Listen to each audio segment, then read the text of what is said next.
বাংলাদেশ বাংলাদেশ বাংলাদেশ গেলাম দিতে একদম। আর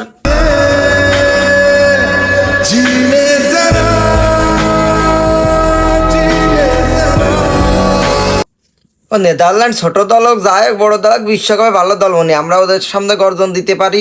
ওরাও ভালো দল, যারা ভারত ওরাও ভালো দল, সব ভালো দল। সবচাইতে বড় কথা হলো সর্বপ্রথম সাকিব আল হাসানকে আমি শুভকামনা জানাবো, কারণ মাগুরার ছেলে, আমাদের মাগুরা জেলার গর্ব।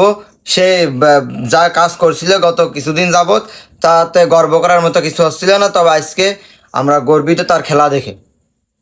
আমরা একে একে সবাই মিলে গর্বিত তার খেলা দেখে, কারণ সে আজকে 50 করছে। অনেক দিন পর ভাবছেন, তার এভারেজ রানই ছিল না।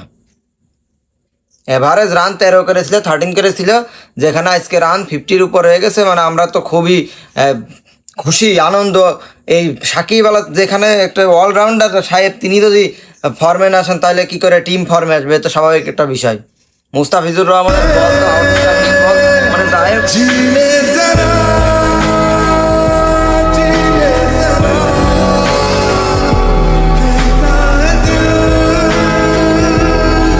শুধুমাত্র ড্যান্স, শুধুমাত্র জয়ের উচ্ছ্বাস, আনন্দ। নেদারল্যান্ডের সাথে এমন এক পর্যায়ে চলে গেছিলাম, তো মনে হচ্ছিল যে হারিয়ে গেছি। দেখে মনে হচ্ছিল যে এই ম্যাচটা যদি তারা লাইন আসছে না, কেমন হচ্ছে। পরবর্তী দেখলাম না, আমাদের মুস্তাফিজ ভাই, আমাদের সাকিব ভাই উইকেট পাচ্ছে। আমাদের রিশাদ জাস্ট আউটস্ট্যান্ডিং ম্যাচ। রিশাদের খেলা দেখে বলই হচ্ছে, আসলেই বল হচ্ছে। স্টাম্পিং, ক্যাচ, কোনো কিছুতেই ওর নেই। বলের স্পিন দেখলেই তো কাজ সায়। কিভাবে লেগ স্পিন করতেছে, এবং বল এই এমন যে টার্নিং না নেয়, লেগ স্পিনারের বল যেমন টার্নিং না নেয়, তাহলে তো সে লেগ স্পিন বলে না। লেগ স্পিনারের বল লেগ স্পিন বলে না। তাই সুন্দর খেলায় যথেষ্ট, কি বলবো। আর আজকে খেলাটা খুবই সুন্দর ছিল। তবে শান্তর কি সারা জীবনে ও শান্ত ভাই, তুমি এই অশান্তে কেন খেলে? এই আঁকা বাঁকা শট না খেলে যদি সোজাসুজি শটটা খেলতে, তা কি এরকম আউট হইতো? রানের গতি কি ছিল প্রথম থেকে রানের গতি, সে রান তো মনে হচ্ছে উড়িয়ে উড়িয়ে যাচ্ছে। শুধু তামিম যেভাবে খেলছিল, তামিম যদি ক্রিজে থাকতো তা আরও সুন্দর হতো। কিন্তু শান্ত যদি আউট না হতো, যদি উইকেট যদি থাকতো, তাহলে তো রান তো 160, তো 59 রান তো হবে না, রান আকাশ উঠে যাবে।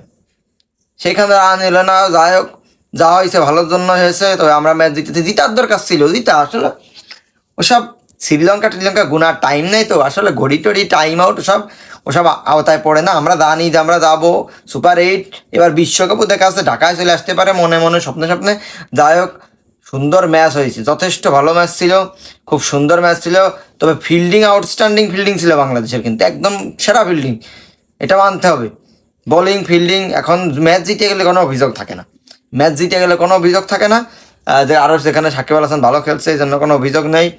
আর ম্যাচ হারিয়ে গেলে প্রচুর অভিযোগ থাকে, তাছাড়া কিছু না। তবে শান্তর আমার খেলা বাদেও ও কেন শট খেলবে, এই শট কেন আছে? তো লাস্টে যাওয়ার সময় আরও একবার বলে দিতে চাই,